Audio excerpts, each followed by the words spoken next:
우리가 오후 예배 때 웨스트민스터 신앙 고백서를 다루면서 함께 살폈던 내용이지만 그때는 또 오후 예배였기에 또 많은 분들이 참석을 하지 않으셨고, 또 오늘은 좀 더 말씀을 중심으로 이 내용을 함께 살피려고 합니다. 오늘 설교에서 다룰 내용은 크게 두 가지입니다. 먼저, 성찬은 예수 그리스도를 기념하는 시간이라는 점입니다. 예수님께서 담당하신 핵심 사역이 무엇인지를 보여주고 그것을 기념하는 자리가 성찬입니다. 두 번째로, 성찬은 예수님을 실제로 먹고 마시는 자리입니다. 우리가 예수님을 먹고 마신다라는 표현을 평소에 잘 사용하지는 않지만, 우리는 성찬을 통해서 우리의 참되고 또 영원한 영적 양식 되시는 그리스도를 먹고 마시는 복을 누릴 수가 있습니다. 오늘 말씀을 통해 저와 여러분이 이 성찬을 통한 복과 은혜를 또 풍성히 누리는 자들로 세워지는 은혜가 있기를 간절히 소원합니다. 오늘 본문은 예수님께서 죽으시기 전에 제자들과 마지막으로 식사를 하시는 장면을 다루고 있습니다. 그래서 우리는 보통 이 식사를 최후의 만찬이라고 바리 제목을 붙이지요. 이게 아무래도 이 유명한 화가가 이 최후의 만찬이라는 제목으로 그림을 그린 것 때문에 이 성경을 볼 때 계속 그 장면을 떠올리면서 이제 최후의 만찬이라고 이름을 붙이는데, 그런데 우리는 두 가지 점에서 오늘 본문의 이 식사와 그 그림의 차이점이 있음을 이해해야 합니다. 먼저는 그 그림은 유대 문화와는 조금 거리가 멀다는 것입니다. 들어보셨을 텐데, 당시 유대인들은 식사를 할 때 한쪽으로 기대 누워서 이렇게 식사를 했습니다. 조금 우스꽝스러운 모습일 수도 있지만, 그렇게 그 그림처럼 식탁에 앉아서 먹는 그런 모습이 아니었을 것입니다. 그리고 또 한 가지는 그 그림의 제목이 잘못되었습니다. 우리 오늘 본문을 보면 우리 14절과 15절 말씀 한번 같이 읽도록 하겠습니다. 오늘 본문 14절, 15절입니다. 시작. 때가 이르매 예수께서 사도들과 함께 앉으사 이르시되, 내가 고난을 받기 전에 너희와 함께 이 유월절 먹기를 원하고 원하였노라. 아멘. 예수님께서 제자들과 어떤 식사를 하길 원하셨다라고 말씀하십니까? 유월절 식사하기를 원하셨다라고 말씀하십니다. 그러니까 예수님께서 지금 제자들과 가지고 계시는 이 식사는 최후라는 점이 핵심이 아니라 유월절 식사라는 점이 핵심이라는 것입니다. 예수님께서 제자들과 마지막으로 가지셨던 식사는 유대인들의 명절인 유월절에 가지는 유월절 식사였습니다. 대부분 성도님들께서 잘 아시겠지만 유월절에 대하여서, 유대인들의 명절인 유월절에 대하여서 잠시 말씀을 드리겠습니다. 유월절은 유대인들에게 있어서 최대의 명절일 중 하나입니다. 유월절로 시작되어서 무교절로 이어지는 그 절기가 유대인들에게 최고의 명절인데, 이 유월절의 기원은 이스라엘의 출애굽 사건입니다. 구약시대 때 이스라엘은 애굽이라는 나라의 노예로 400년 가량을 지내게 됩니다. 그러던 중에 하나님께서 모세를 통하여서 그 이스라엘을 해방시켜 주시려고 애굽의 노예에서 건져 주시려 하는데, 이때에 애굽 왕인 바로가 한사코 그 보냄을 거절합니다. 그러자 하나님께서 애굽에 10가지 재앙을 내리십니다. 나일강이 피가 되는 사건으로부터 시작하여서 이가 가득하고 파리와 개구리가 가득하고, 또 우박이 내리고 메뚜기 떼가 나타나고 흑암, 어둠이 애굽을 뒤덮는 그런 일들. 그런데 이제 그 마지막 재앙이 바로 애굽에 있는 모든 처음 난 것을 죽이시는 재앙이었습니다.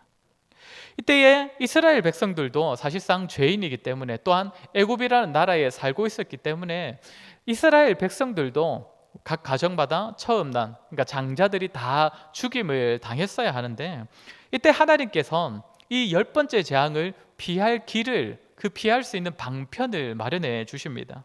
그 방법은 흠없는 1년 된 어린 양을 죽여서 그 죽일 때 나온 그 피를 받아다가 문에 바르는 것입니다. 그러면 여호와의 신이 집집마다 방문하여 장자를 죽이려고 집에 찾아갈 때에 그 피를 보게 되면 그 집은 장자를 죽이지 않고 그냥 넘어가겠다는 것입니다. 이로 인하여 이스라엘은 장자의 죽음이라는 10번째 재앙을 다 피할 수 있었고, 한사코 이스라엘을 보내주지 않으려고 했던 애굽왕 바로도 역시 이 10번째 재앙을 당하고 나서는 이스라엘을 해방시켜 보내줍니다. 유월절은 이스라엘이 바로 이 사건을 기념하며 지키는 절기입니다. 유월이라는 말도 담을 넘어간다라는 의미이고, 또 영어로도 패스오버라고 해서 여호와의 신이 그냥 지나간 것, 넘어간 것을 나타내는 겁니다. 이스라엘 백성들이 유월절이 되면 애굽에 10번째 재앙이 내렸던 그 날처럼 가족들이 모여서 그날처럼 그 시간을 보내게 됩니다. 어린 양을 함께 잡아먹고 이때 무교병과 쓴 나물도 함께 먹으면서 그 밤을 보냅니다. 그리고 이때에 다른 절기도 마찬가지이지만 각 가정의 가장은 자녀들에게 유월절의 의미가 무엇인지를 가르쳐 주어야 합니다. 유월절이 어떻게 시작된 것인지, 또 왜 우리가 이런 것들을 먹으면서 이렇게 유월절을 보내야 하는지 그 의미들을 자녀들에게 알려주어야 한다는 것입니다. 이것이 유대인들이 지키는 일반적인 유월절 규례인데, 오늘 예수님께서 제자들과 함께 지키시는 이 유월절 식사는 유대인들의 그 전통적인 유월절 식사와는 차이점이 몇 가지가 있습니다. 먼저는 떡에 대한 가르침입니다. 아시다시피 정확히는 빵이라고 보아야 하는데 이제 무교병이라고 하는 거의 가자에 가까운 아주 딱딱한 그 빵이었을 것입니다.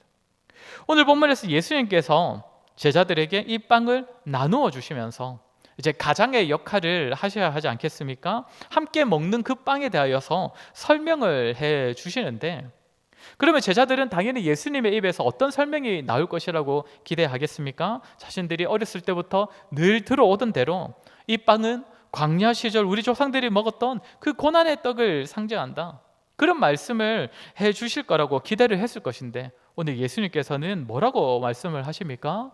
우리 19절 말씀 같이 읽도록 하겠습니다. 오늘 본문 19절입니다. 시작. 또 떡을 가져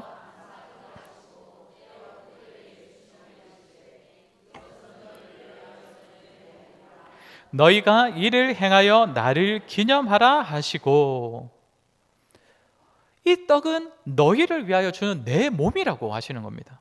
그러니까 예수님께서는 지금 내가 너희에게 나누어 주는 빵은 과거에 너희 조상들이 광야에서 고생을 했고 그때 이 하나님께서 내려주신 그 양식을 상징하는 정도가 아니라 너희를 위해 주는 내 몸이다 라고 말씀을 하셨다는 것입니다. 다시 말해 유월절의 주인공이 곧 나다, 유월절의 주인공이 곧 예수님 자신이다 라고 말씀을 하셨다는 것이죠. 그리고 두 번째로 전통적인 유월절 식사와의 차이점은 양을 먹지 않았다는 것입니다. 앞서 말씀드렸던 것처럼 애굽의 10번째 재앙 사건에 있어서 핵심은 어린 양입니다. 그래서 유대인들은 유월절에 어린 양 고기를 잡아서 함께 먹었습니다.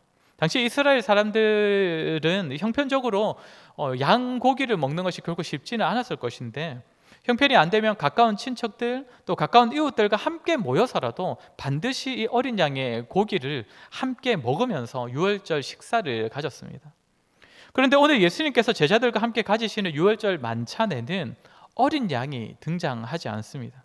어린 양을 먹지 않았다는 것입니다. 왜 그렇게 하셨겠습니까? 왜 예수님과 제자들의 만찬에는 흠없고 일련된 어린 양이 필요가 없었겠습니까? 구약의 선지자들이 예언했던 것처럼, 또 예수님께서 이 땅에 오셨을 때 예수님의 오심을 예비했던 세례 요한이 말했던 것처럼 예수님께서 친히 하나님께서 준비하시고 인정하시는 유월절 어린 양이 되시기 때문입니다. 구약시대 때 어린 양이 도축되어서 그 피로 이스라엘 백성들이 구원받을 수 있었던 것처럼 이제는 예수님께서 우리의 그 어린 양이 되신다는 사실을 보여주시는 것이죠. 그리고 세 번째로 예수님께서 제자들과 가지신 만찬에서 예수님께서 떡과 잔을 친히 나누어 주십니다.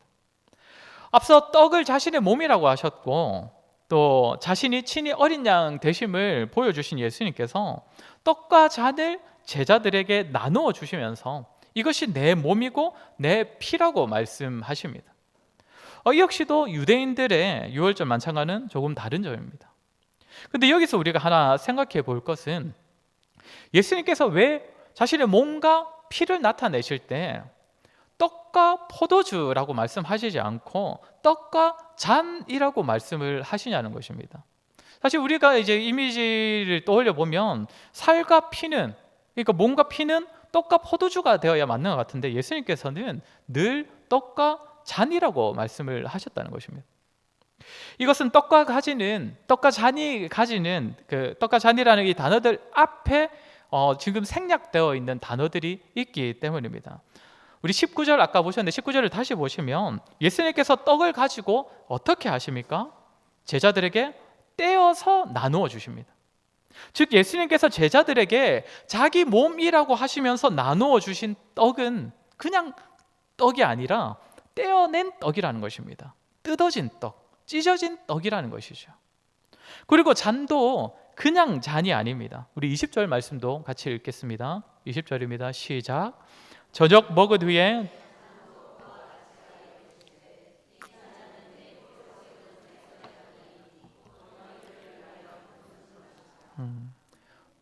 마지막에 보면 이 잔은 어떤 잔이라고 합니까? 너희를 위하여 붓는 것이라. 즉 예수님께서 나누어 주시는 잔은 부어진 잔입니다. 부어진 포도주가 담긴 잔이 예수님의 피를 의미하고 예수님께서는 그것을 나누어 주셨다는 것이죠. 그렇게 오늘 본문에서 예수님께서 제자들에게 나누어 주시는 것은 예수님의 몸을 나타내는 떡이고 예수님의 피를 나타내는 포도주인데 이것은 떼어진 떡이고 부어진 잔이라는 것입니다. 그렇다는 것은 예수님의 몸과 예수님의 피가 어떤 모양으로 제자들에게 주어진다는 것입니까? 몸은 뜯어져야 하고 찢겨져야 하는 것이고 피는 흘려져야 한다는 것입니다. 다시 말해 예수님의 살은 찢어지지 않고 예수님의 피는 흐르지가 않는다면 그것은 제자들의 것이 될 수 없다는 것입니다. 즉 예수님께서 자신의 몸을 예수님의 것으로만 가지고 계시고 예수님의 피를 흐리지 않고 자신의 것으로만 가지고 계신다면 그것은 우리의 생명을 위한 영적 양식이 될 수가 없다는 것이죠. 그렇게 오늘 예수님께서 유월절 만찬에서 제자들에게 떼어진 빵과 부어진 잔을 통해 나를 기념하라고 말씀하시는 것은 너희를 위하여 찢기고 너희를 위하여 흘린 나를, 피를 흘린 나를 기념하라라고 말씀하시는 것입니다.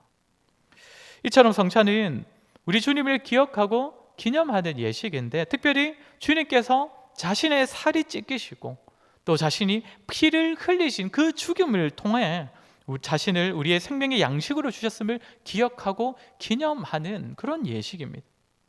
그래서 본래 성찬에서 빵은 집례자가 다 직접 떼어서 나누어 주었습니다. 본래는 잔도 집례자가 다 일일이 부어서 사람들에게 성찬의 참여자들에게 다 나누어 주었습니다. 그리고 그것을 자기가 미리 하는 것이 아니라 모든 성도들이 다 보는 데서 다 쳐다보게 만들어서 그 앞에서 행하였습니다. 그렇게 하여서 예수님께서 우리를 위해 주신 살과 우리를 위해 주신 피는 찢기신 살이고 흘리신 피다.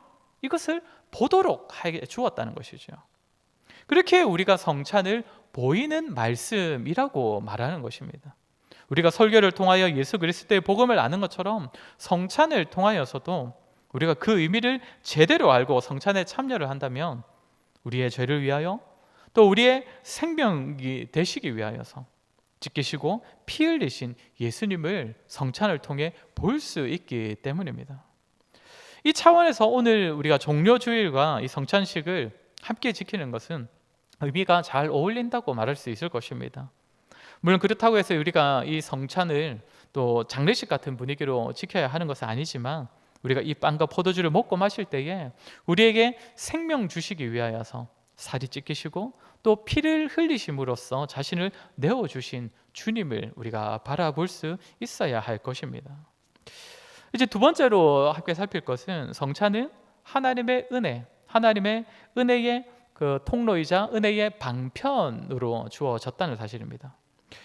앞서 성찬은 우리가 주님을 기념하는 예식으로 우리에게 하나님께서 예수님께서 친히 제정해 주셨다라고 했는데 그런데 만약에 성찬이 우리 주님을 기념하는 의미뿐이라면 주님을 기념하고 기억하게 하는 다른 좋은 방편들도 더 많이 있을 것 같습니다. 저희 교회도 예전에 그래 본 적이 있는지는 제가 잘 모르겠는데 교회들마다 고난주간이나 또 성찬식을 가질 때에 앞에 영상을 하나씩 틀어주고 그것을 보게 하는 경우들이 있습니다. 어떤 영상을 주로 틀어줍니까? 저는 그 영화를 직접 보지는 않았지만 이제 패션 오브 크라이스트 해서 그 영화에 예수님께서 이제 고난 당하시고 또 십자가에 지시고 죽으시는 그 장면을 이제 편집해서 앞에 이제 보여주면서 또 이제 배경음악도 좀 깔아주면서 그렇게 해서 이렇게 그 영상을 보게 합니다. 그러면 이제 성도님들이 또 성찰을 가지시면서 또 영상도 보시고 또 좀 훌쩍거리시고 막 그러는, 저희가 예전에 있었던 교회에서도 그랬던 기억이 있습니다. 그러니까 어떻게 보면 그것처럼 예수님께서 어떤 사역을 하셨는지, 우리를 위하여 살이 찢기시고 피 흘리신 것이 어떤 고난 가운데 이루어졌는지를 성도들에게 더더욱 분명하게 보여주고 또 기억하게 하려면 그런 영상을 하나 틀어주는 것이 더 효과가 있을지도 모릅니다. 자, 예수님께서 저 영상처럼 우리를 위해 이런 일들을 하셨다, 저 영상처럼 이러한 고통과 죽음을 당하셨다, 이렇게 하는 것이 훨씬 더 기억하기는 더 쉬울 것 같습니다. 그렇게 성찬이 만약에 예수님을 기념하고 기억하게 하는 의미만을 가진다면 다소 아쉬울 수도 있을 것입니다. 그런데 주님께서 제정하신 성찬은 우리 주님을 기억하게 하는 것만이 아니라 성령님의 능력으로 인하여서 예수님의 임재를 실제로 경험케 하는 그런 은혜를 주는 그런 통로가 된다는 것입니다. 이 의미를 살피려면 우리 다른 본문을 좀 봐야 하는데, 이제 나중에 우리 큐티 본문 계속 하다 보면 이제 누가복음 24장에 이 이야기들을 보게 되실 건데, 누가복음 24장 13절부터 보면 엠마오로 내려가는 두 제자의 이야기가 나옵니다. 한 사람의 이름은 글로바인데, 이 두 제자가 예루살렘에서부터 엠마오로 가던 중에 부활하신 예수님께서 이 두 제자를 찾아오십니다. 그런데 예수님께서 부활하실 때에 영광스러운 모습으로 변모하셨기 때문에 이 제자들은 처음에 예수님을 알아보지를 못하지요. 그때 예수님께서는 이 두 사람에게 무슨 이야기를 나누고 있는지 이렇게 찾아와서 질문을 하시는데, 그리고 이들이 대답을 하는데, 이 대화 부분을 우리 한번 같이 읽어보겠습니다. 24장 17절 18절 말씀입니다. 시작. 예수께서 이르시되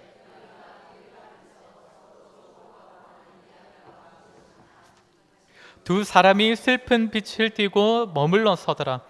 그 한 사람인 글로바라 하는 자가 대답하여 이르되 당신이 예루살렘에 체류하면서도 요즘 거기서 된 일을 혼자만 알지 못하느냐. 무슨 대화를 하고 있냐라고 물으시니 두 사람이 슬픈 기색을 보입니다. 왜 슬퍼하겠습니까? 이제 뒤에 내용들이 더 이어지는데, 먼저는 자신들이 믿고 따르던 예수님께서 얼마 전에 돌아가셨다는 것입니다. 예수님께서는 이스라엘을 속량할 자라고 여겨서 막 기대하고 있었는데 예수님께서 죽으셨기 때문에 슬픈 것입니다. 게다가 자신들의 동료 중에 몇 명 사람들이 예수님의 무덤에 가봤는데 예수님의 시체가 사라졌다라고 하고, 그때 천사가 예수님께서 다시 살아나셨다라는 이런 소식을 전해 들었다라고 합니다. 우리의 생각으로는 제자들이 예수님의 죽음과 부활의 소식을 들었다면 슬플 것이 아니라 기뻐해야 할 것 같은데 이들은 슬퍼하고 있었다는 것이죠. 왜 슬퍼했겠습니까? 예수님의 죽음과 부활의 의미를 몰랐기 때문입니다. 그래서 예수님께서 이들에게 예수님의 죽음과 부활에 대하여서 가르침을 주십니다. 25절부터 27절까지도 우리 같이 한번 읽겠습니다. 시작. 이르시되 미련하고 선지자들이 말한 모든 것을 마음에 더디 믿는 자들이요, 그리스도가 이런 고난을 받고 자기의 영광에 들어가야 할 것이 아니냐 하시고, 이에 모세와 모든 선지자의 글로 시작하여 모든 성경에 쓴 바 자기에 관한 것을 자세히 설명하시니라. 모세와 선지자의 글은 어떤 의미라고 했습니까? 구약 성경을 뜻한다고 했죠. 그러니까 예수님께서 구약 성경에 기록된 그 예수님의 죽음과 부활에 대하여서 이 두 제자들에게 가르침을 주셨다는 것입니다. 예수님께서 왜 죽으셔야 하는지, 또 예수님께서 부활하신 것은 어떤 의미인지를 그 구약 성경을 본문으로 해서 쭉 가르침을 주셨다는 겁니다. 그러니까 이 사람들은 얼마나 기뻤겠습니까? 그 의미를 몰랐을 때는 막 슬픔에 잠겨 있다가 이게 딱 해석을 해주니까 얼마나 기뻤겠습니까? 그래서 예수님께 아직 예수님인 줄도 모르고 좀 더 같이 있자라고 하면서 같이 식사까지 하게 되는데, 이때 어떤 일이 있느냐면 30절 31절 말씀 같이 읽겠습니다. 시작. 그들과 예, 시작. 그들과 함께 음식 잡수실 때에 떡을 가지사 축사하시고 떼어 그들에게 주시니 예수는 그들에게 보이지 아니하신지라. 여기에 30절에 나오는 표현을 보시면 떡을 가지사 축사하시고 떼어서 주시니, 이 표현은 우리가 아까 읽었던 22장 19절의 표현과 거의 동일한 표현입니다. 떡을 가지시고 축사하셔서 떼어서 나눠주신 것. 그리고 성경에서 이 네 가지 표현은 성경에서 성찬을 나타내는 단어로 계속적으로 일반적으로 쓰이는 표현들입니다. 그러니까 지금 예수님께서는 이 두 제자와 함께 식사하실 때 무엇을 하신 것입니까? 성찬을 집례하신 것입니다. 그냥 식사만 하신 것이 아니라 성찬식을 가지셨다는 겁니다. 그리고 그에 대한 결과가 무엇입니까? 31절에 보면 그들의 눈이 밝아졌다고 합니다. 비록 이미 예수님께서는 떠나신 이후이지만 그때까지 예수님을 알아보지도 못했던 그들이 좀 전까지 자신들에게 가르침을 주신 그분이 예수님이심을 그제서 알아보게 되었다는 것이죠. 그래서 이 제자들은 다른 제자들을 찾아가서 자신들에게 있었던 일들을 전하기 시작합니다. 이 구절을 한번 읽겠습니다. 35절입니다. 시작. 두 사람도 길에서 된 일과 예수께서 떡을 떼심으로 자기들에게 알려지신 것을 말하더라. 뭐라고 합니까? 자신들이 길에서 예수님을 만났다는 것과 또 무엇입니까? 떡을 떼심으로 자신들에게 알려지신 것을 말하더라. 처음엔 부활하신 예수님을 알아보지도 못했는데 무엇을 통해 예수님을 알아보게 되었다고 합니까? 떡을 떼시는 것을 통해 알아보게 되었다는 것입니다. 성찬을 통해 주님을 그제서 알아보게 되었고, 주님의 가르침이 그리고 하나님의 뜻으로 더더욱 분명하게 알게 되었다는 것이죠. 사랑하는 성도 여러분, 이것이 성찬의 기능입니다. 초대교회 때부터 교회가 성찬을 지속적으로 시행해 오는 이유가 바로 이것입니다. 성찬이 그저 기념하고 기억하게 하는 효과밖에 없다면 사실상 시대가 발전할수록 영상이라든지 다른 효과 있는 것들이 더 많이 있을 것입니다. 그러나 우리가 주께서 제정하신 대로 이 성찬을 시행할 때에 이 시간을 통하여서 비록 우리의 입으로는 빵과 포도주가 들어가지만 그 자리에서 우리가 주님을 만나게 된다는 것입니다. 성령의 도우심으로 그리스도께서 빵과 포도주를 통하여 우리에게 오셔서 우리가 그분을 만나고 주님의 영광을 보게 되는 은혜를 누리게 된다는 것입니다. 신앙생활을 오래 하시다 보면 설교를 듣거나 말씀을 읽으실 때에도 때로는 다른 경험들을 하시는 분들이 계실 것입니다. 늘 그렇지는 않더라도 평소처럼 설교를 들었는데, 평소처럼 말씀을 읽었는데 그날따라 정말 그 시간에 정말 은혜가 되고 더 영광스럽게 다가오고 그 시간을 통해 주님을 깊이 만난 그런 경험을 하신 분들이 분명히 있으실 것입니다. 그런 시간이면 더 마음도 뜨거워지고 또 하나님의 영광을 누리게 되고 또 말씀을 듣고 나서 기도할 때도 더 간절함으로 깊이 있는 기도를 하게 되는 그런 경험들이 있으실 것입니다. 그런데 그런 일들이 설교에서만 일어나는 것이 아니라는 것입니다. 무엇을 통해서도 가능합니까? 성찬입니다. 성찬을 통해 우리가 하나님의 영광을 경험하고 그리스도의 임재를 경험할 수 있기 때문에 교회는 역사 속에서 성찬이 굉장히 강조되어져 왔고 또 중요시 되어 왔던 것입니다. 제가 볼 때 성찬이 가장 덜 중요하게 여겨지는 시대는 오늘날인 것 같습니다. 교회의 역사를 보면 성도들이 성찬을 통해 하나님의 영광을 경험한 은혜를 누렸다는 기록이 상당히 많이 있습니다. 사랑하는 성도 여러분, 저와 여러분 역시 성찬을 통해 이러한 은혜를 누릴 수가 있습니다. 영적으로 자라고 아버지 하나님의 영광을 경험할 수 있습니다. 또한 우리의 참 생명의 근원 되시는 예수님께서 성령을 통해 우리 안에 임재하고 계심을 성찬을 통해 우리가 보다 더 생생하게 누릴 수가 있습니다. 그렇게 사랑하는 성도 여러분, 성찬 때마다 우리 주님께서 주실 은혜를 사모하시길 바랍니다. 성찬은 보이는 말씀으로서 우리가 듣는 말씀만큼이나 우리가 매주 듣는 그 말씀만큼이나 때로는 그 이상으로 우리에게 영광스러운 경험을 하게 할 것입니다. 우리가 오늘을 처음으로 올해 우리가 4번의 성찬이 기억되고 있는데 그때마다 사모함으로 나아오십시오. 주의 나타나심을 사모하는 자에게 하나님께서 은혜를 베풀어 주실 것입니다. 저와 여러분 오늘 들은 말씀처럼 성찬 때마다 우리 주님을 기념하고 주님을 만나는 자들이 되었으면 좋겠습니다. 특별히 이 성찬이 우리를 위하여 살이 찢기시고 또 피를 흘리셔서 우리의 구원의 어린 양 되시는 예수님을 더욱 주목하고 바라보는 시간이 되시기를 바라고, 이 시간이 단지 형식에 지나거나 기념의 의미만 있는 것이 아니라 우리를 위해 예비된 분명한 은혜의 수단임을 기억하여서 성찬을 통해 하늘의 그 복된 영광을 지속적으로 누리는 저와 여러분 되기를 주의 이름으로 간절히 소원합니다.